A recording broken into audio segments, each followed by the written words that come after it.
Hey student, welcome to a new chapter with Sri Aurobindo International Integral Education Center। ତ ପୂର୍ବ ଭିଡ଼ିଓରେ ଗୋଟେ କହିଥିଲି କି ଆମର ଯେଉଁ ଅଫିସିଆଲି ଆପ୍ ଅଛି ତାର ୟୁଜ୍ ଆପଣମାନେ କେମିତି କରିବେ। ତ ମୁଁ ଏଇ ଭିଡ଼ିଓରେ ଆପଣମାନଙ୍କୁ ସେଇଟା ପୁରା ଏକ୍ସପ୍ଲେନ୍ କରିକି କହିଛି, ଯାହାର ସ୍କ୍ରିନ୍ ରେକର୍ଡ଼ ମୁଁ ଆପଣମାନଙ୍କୁ ଲଗେଇକି ଦେଖେଇ ଦେଉଛି। ତ ତାପରେ ଆମେ କଥା ହେବା। ଫାଷ୍ଟ ଅଫ୍ ଅଲ୍ କ'ଣ କରିବେ ନା, ଦେଖନ୍ତୁ ୟୁଟ୍ୟୁବ୍ ଓପନ୍ କଲେ, ଦେନ୍ ଓପନ୍ ହେଲା, ତାପରେ କ'ଣ କରିବେ ନା ସର୍ଚ୍ଚ କରିବେ। ମୁଁ ଯାହା ସର୍ଚ୍ଚ କରୁଛି ଏବେ ଦେଖନ୍ତୁ, ସବୁ ବଡ଼ ଲେଟରରେ ସର୍ଚ୍ଚ କରିବେ। S.A.I.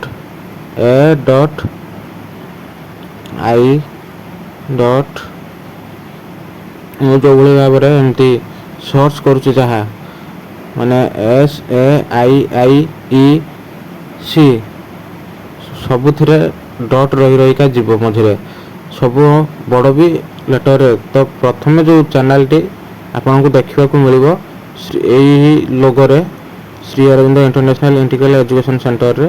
ତ ସେଠି ତଳେ ଯେଉଁ ଥିବ ଲିଙ୍କଟା ଆପ୍ର, ତାକୁ ଏମିତି ଓପନ୍ କଲା ପରେ ଏଇ ଇଣ୍ଟରଫେସ୍ ଦେଖିବାକୁ ମିଳିବ।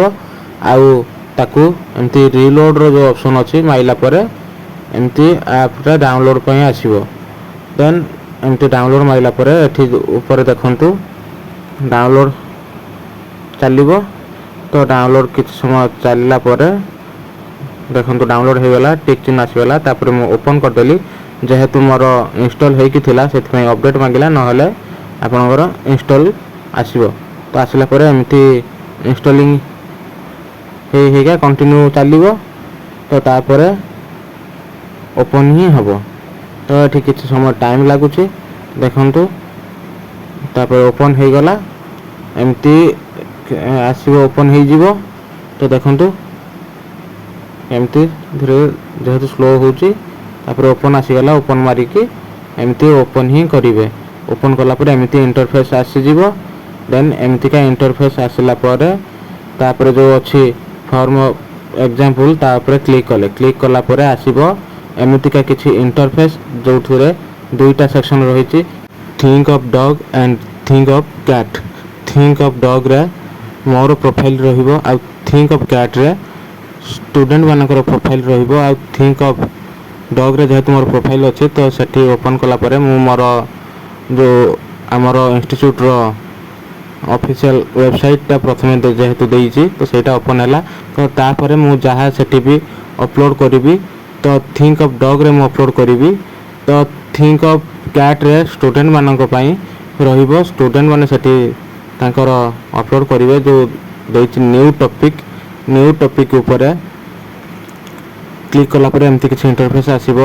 ଟାଇଟଲ୍ ଡେସ୍କ୍ରିପସନ୍ ଦେଲା ପରେ ଯେତେବେଳେ ବି ଯାହା କୁହାଯାଇଥିବ, କୌଣସି ଫଟୋ କିମ୍ବା କୌଣସି ଫାଇଲ୍ ଦେବା ପାଇଁ ଦେଲା ପରେ ତାକୁ ସବମିଟ୍ କରିବେ। ଯେହେତୁ ମୁଁ ଏଠି କିଛି ଲେଖିନଥିଲି, ତ ସବମିଟ୍ ନେଉନାହିଁ। ତ ତାପରେ ଆପଣ ଏଠି କେମିତି ଦେଖନ୍ତୁ ଆକାଉଣ୍ଟଟାକୁ କ୍ରିଏଟ୍ କରିବେ। ତ ସେଠି କ୍ଲିକ୍ କଲା ପରେ ତୁମ ନାଁ, ତୁମ ଡେସ୍କ୍ରିପସନ୍, ତାପରେ ବାର୍ଥ ଅଫ୍ ଇୟର୍, ମେଲ୍ କି ଫିମେଲ୍। ତ ତାପରେ ଏଠି ଯେଉଁ ଏଲାଉ ଅଛି, ଏଲାଉ କମେଣ୍ଟସ୍ କରିବେ। ତାପରେ ପ୍ରାଇଭେଟ୍ ଚାଟ୍ଟା ଡୋଣ୍ଟ ଏଲାଉ କରିବେ। ତାପରେ ରିସିଭ୍ ଆଲର୍ଟଟା ଆଇକନ୍ ଆଣ୍ଡ ସାଉଣ୍ଡରେ ରଖିବେ। ତ ଦେନ୍ ତାପରେ ଇମେଜ୍ ଆଉ ଭିଡ଼ିଓ ଯାହା ବି ଥିବ କେବଳ ଇମେଜ୍ ହିଁ ଦେବେ, ଭିଡ଼ିଓ କିଛି ଆବଶ୍ୟକ ନାହିଁ। ଦେନ୍ ତାପରେ ସେଭ୍ ମାରିଲା ପରେ ଏମିତି ଅପଡ଼େଟ୍ ହେଇଯିବ। ଦେନ୍ ଏମିତି ତୁମର ପ୍ରୋଫାଇଲ୍ଟା ରହିବ। ଏଠି ଉପରେ ଯେହେତୁ ସେୟାର ଅପସନ୍ ଥିଲା, ସେୟାର ଅପସନ୍ ମାରିଲେ ଏମିତି ଦେଖାଉଥିଲା। ଏଇଟା ଥିଲା ଷ୍ଟୁଡେଣ୍ଟମାନଙ୍କ ପାଇଁ ଇନଫର୍ମେସନ୍ କି ଯେ ସେମାନେ କିଭଳି ତାଙ୍କ ପ୍ରୋଫାଇଲ୍ କ୍ରିଏଟ୍ କରିବେ ଏଥିରେ। ତ ଷ୍ଟୁଡେଣ୍ଟସ୍, ତୁମେମାନେ ତ ଏବେ ଦେଖିଲ କି କେମିତି ସେ ଆପ୍କୁ ୟୁଜ୍ କରାଯାଏ। ତ ସମସ୍ତଙ୍କୁ ଏତିକି ରିକ୍ୱେଷ୍ଟ ରହିବ କି ସମସ୍ତେ ସେ ଆପ୍କୁ ଯାଇକି ଡାଉନଲୋଡ଼ କରନ୍ତୁ, ଆଉ ସେହି ତରିକାରେ ତାକୁ ୟୁଜ୍ କରନ୍ତୁ। ଆଉ ଆମକୁ ଏମିତି ବହୁତ ସାରା ସପୋର୍ଟ ଦିଅନ୍ତୁ, ଯାହାଫଳରେ ଆମେ ଏମିତି ଆଗକୁ ବଢ଼ିବା। ଆଉ ତୁମମାନଙ୍କ ପାଇଁ ଏମିତି ବହୁତ ପ୍ରକାରର ଷ୍ଟଡ଼ି ରିଲେଟେଡ଼୍ ଭିଡ଼ିଓ ମୁଁ ଯେମିତି ତୁମ ପାଇଁ ନେଇକି ଆସିବି, ଆଉ ସମସ୍ତେ ଆମେ ମିଶିକି ଡେଭଲପ୍ କରିବା। ତ ସେ ପର୍ଯ୍ୟନ୍ତ ଟାଟା, ବାଏ ବାଏ।